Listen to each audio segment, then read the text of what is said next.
Print, അപകടമുണ്ടായി, ദുരന്തം സംഭവിച്ചു, ദൗർഭാഗ്യകരമാണ്. പക്ഷേ അതിനെ വളരെ പെട്ടെന്ന് തന്നെ രാഷ്ട്രീയം അതിൽ കണ്ടെത്തുന്നതിലും സുരക്ഷാ വീഴ്ച കണ്ടെത്തുന്നതിലുമൊക്കെയാണ് BJP അതുമായി ബന്ധപ്പെട്ട് മുന്നോട്ട് പോകുന്നതിലാണ് ആക്ഷേപം ഉയർന്നിരിക്കുന്നത്. ഞാൻ പറഞ്ഞത് കംപ്ലീറ്റ് ചെയ്യാൻ പറ്റുമോ? വരാം അങ്ങോട്ട് വരാം. പ്രിന്റു, അല്ല, ഇതിനകത്ത് നോക്കൂ, ഇത് ഞാൻ പറഞ്ഞതും BJPയുടെ സംസ്ഥാന നേതൃത്വം പറയുന്നതും വളരെ കൃത്യമാണ്.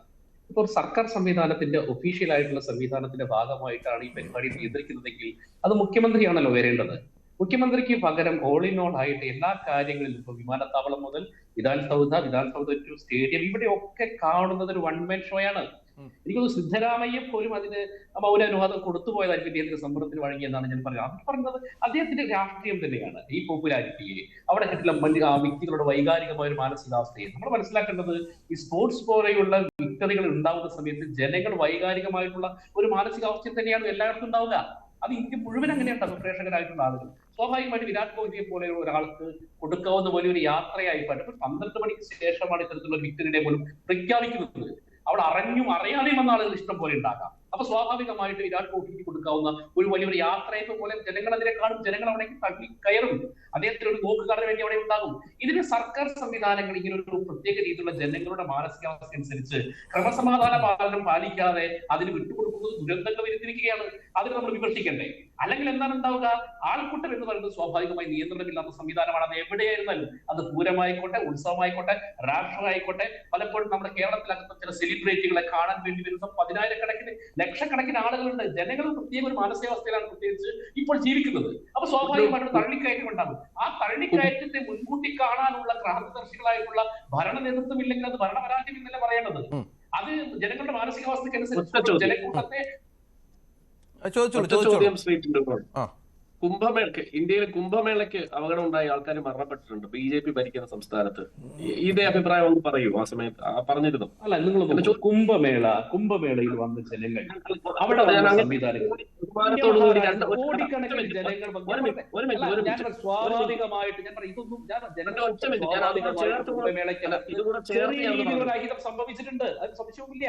പക്ഷെ അവിടെ ഉണ്ടായിരുന്ന ശാസ്ത്രീയമായിട്ടുള്ള ജനങ്ങളുടെ മാനേജ്മെന്റ്, ആ മാനേജ്മെന്റ് പക്കയായി എന്നിട്ട് പോലും ഉണ്ടായി. നമ്മൾ മനസ്സിലാക്കണം, കുംഭമേളയ്ക്ക് 10,000-കണക്കിന് പോലീസ് സംവിധാനങ്ങളും CRPF-ഉം മിലിറ്ററിയും സകലമാന സംവിധാനങ്ങളും ഉണ്ടായിട്ട് പോലും അവിടെ കുംഭമേളയ്ക്ക് സ്വാഭാവികമായിട്ട് ചില രീതിയിലുള്ള മരണങ്ങൾ ഉണ്ടായിട്ടുണ്ട്. അത് സത്യമാണ്. അങ്ങനെയുള്ള സാഹചര്യത്തിൽ യാതൊരു നിയന്ത്രണങ്ങളും ഇല്ലാതെ, യാതൊരു തര പ്രതിബദ്ധതയും ഇല്ലാതെ ഒരു ജനക്കൂട്ടത്തെ മുഴുവൻ തുറന്നു കൊടുക്കേണ്ടത് ഉത്തരവാദിത്തമാണോ സർക്കാരിൻ്റെത്? അതിലല്ല ഞാൻ പറഞ്ഞത്. ഞാൻ പറഞ്ഞു BJP നല്ലതാണെന്നോ കോൺഗ്രസ് മോശമെന്നല്ല. ഞാൻ പറഞ്ഞ ഉത്തരവാദിത്തപ്പെട്ട സർക്കാർ സംവിധാനങ്ങൾ, ഭരണകൂടങ്ങൾ കൃത്യമായി ഓരോ ജനങ്ങളുടെ ജീവനും സ്വത്തിനും സംരക്ഷണം കൊടുക്കേണ്ടതുണ്ട്. ഇപ്പൊ വിരാട് കോഹ്ലിയുടെ പരിപാടിക്ക് അല്ലെങ്കിൽ RCBയുടെ പരിപാടിക്ക് വരാത്ത ആളുകളുടെയും സ്വത്തിനും ജീവനും ഉത്തരവാദിത്തമുണ്ട്. അപ്പൊ സ്വാഭാവികമായിട്ട് ഇത്തരത്തിലുള്ള പരിപാടികൾ നടത്തുമ്പോൾ അത് ഇമീഡിയറ്റ് ആയിട്ട് 2, 3, 4, 5 മണിക്കൂർ കൊണ്ട് ഒരു പരിപാടി നടത്തി അതിന്റെ പബ്ലിസിറ്റിയും അതിന്റെ ജനകീയയും രാഷ്ട്രീയ മുതലെടുപ്പിന് വേണ്ടി തയ്യാറെടുത്ത ശിവകുമാറിനെ നമ്മൾ വിമർശിക്കുമ്പോൾ അതിനെങ്ങനെയാണ് നിങ്ങൾ രാഷ്ട്രീയം എന്ന് പറയുന്നത്? ഇന്ത്യ മഹാരാജ്യത്തിൽ എവിടെയും ആവർത്തിക്കാൻ പാടില്ല. അതാണ് നമ്മുടെ പോളിസി. അത് കേരളത്തിൽ പോലും നോക്കും. മെസ്സിയെ കൊണ്ടുവന്ന് രാഷ്ട്രീയപരമായ മുതലെടുപ്പിനല്ലേ ഇടതുപക്ഷ സർക്കാർ അബ്ദുറഹിമാനടക്കം ശ്രമിച്ചത്. ഒരു മാധ്യമമാണ്. അപ്പൊ അവർ ആ ജനകീയതയെ മുതലെടുക്കുക. അപ്പൊ അങ്ങനെയാണ് സാർ പറഞ്ഞത്.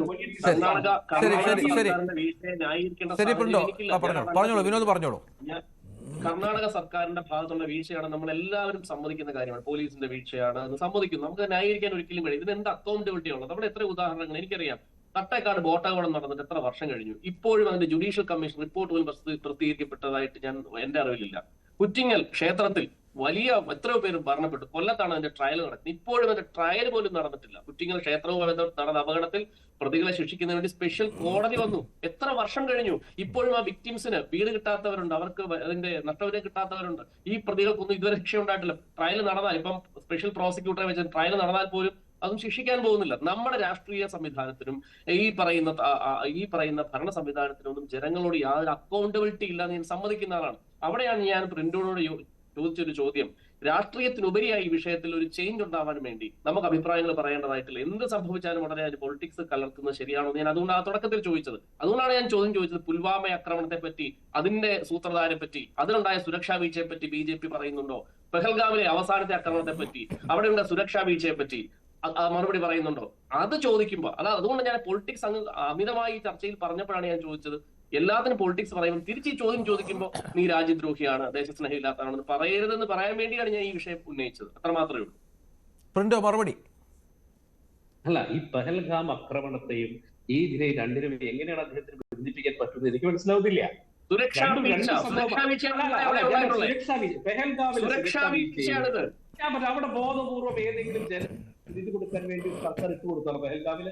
അതല്ലല്ലോ ഉണ്ടായിട്ടുള്ളത്. ഇവിടെ അങ്ങനെയല്ലല്ലോ. ഇവിടെ കൃത്യമായിട്ട് അറിയാം, ഇവിടെ മനുഷ്യന്മാരുടെ സെലിബ്രിറ്റി സ്റ്റാറ്റസിലുള്ള മനുഷ്യന്മാരുടെ വലിയ മതോന്മുക്തമാരായിട്ടുള്ള ആവേശത്തെയാണ് ഇവിടെ കൃത്യമായിട്ട് ഒരു പൊളിറ്റിക്കൽ ആയിട്ടുള്ള ലാഭത്തിന് വേണ്ടി ഉപയോഗിക്കുമ്പോൾ സംസ്ഥാന സർക്കാരോ ഭരണകൂടമോ എടുക്കേണ്ട നടപടികളുമായിട്ട് ബന്ധപ്പെട്ട അതിനെ ചോദ്യം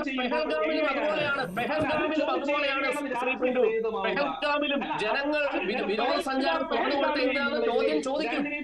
അങ്ങ് ഈ പറഞ്ഞാൽ ആ ചോദ്യം ചോദിക്കും. സുരക്ഷാ വീഴ്ച ഉണ്ടായില്ലേ?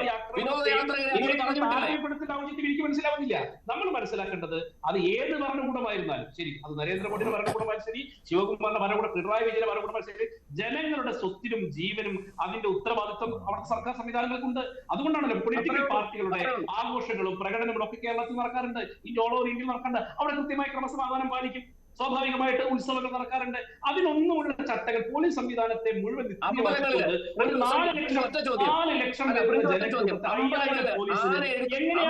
സാധിക്കുക. 5000 പോലീസുണ്ട്, 4 ലക്ഷം. ഒരേ ഒരു ചോദ്യം. അമ്പലങ്ങളിൽ ആന എഴുന്നള്ളിപ്പിച്ച് എത്ര പേർ കേരളത്തിൽ മരണപ്പെട്ടു? അമ്പലങ്ങളിൽ, ഉത്സവങ്ങളിൽ ആനകളെ എഴുന്നള്ളിപ്പിക്കേണ്ട നിലപാട് കേരള ബി ജെ പി എടുക്കുമോ? അല്ല, അതൊക്കെ വൈഡായിട്ടുള്ള അർത്ഥത്തിൽ ചർച്ച ചെയ്യേണ്ട വിഷയമാണ്. അതിലേക്ക് വരുന്നില്ല. ശ്രീ മോഹൻ വർഗീസ്, ദയവായി ക്ഷമിക്കുക. മോഹൻ വർഗീസ് ഇവിടെ ഇപ്പോൾ ഏറ്റവും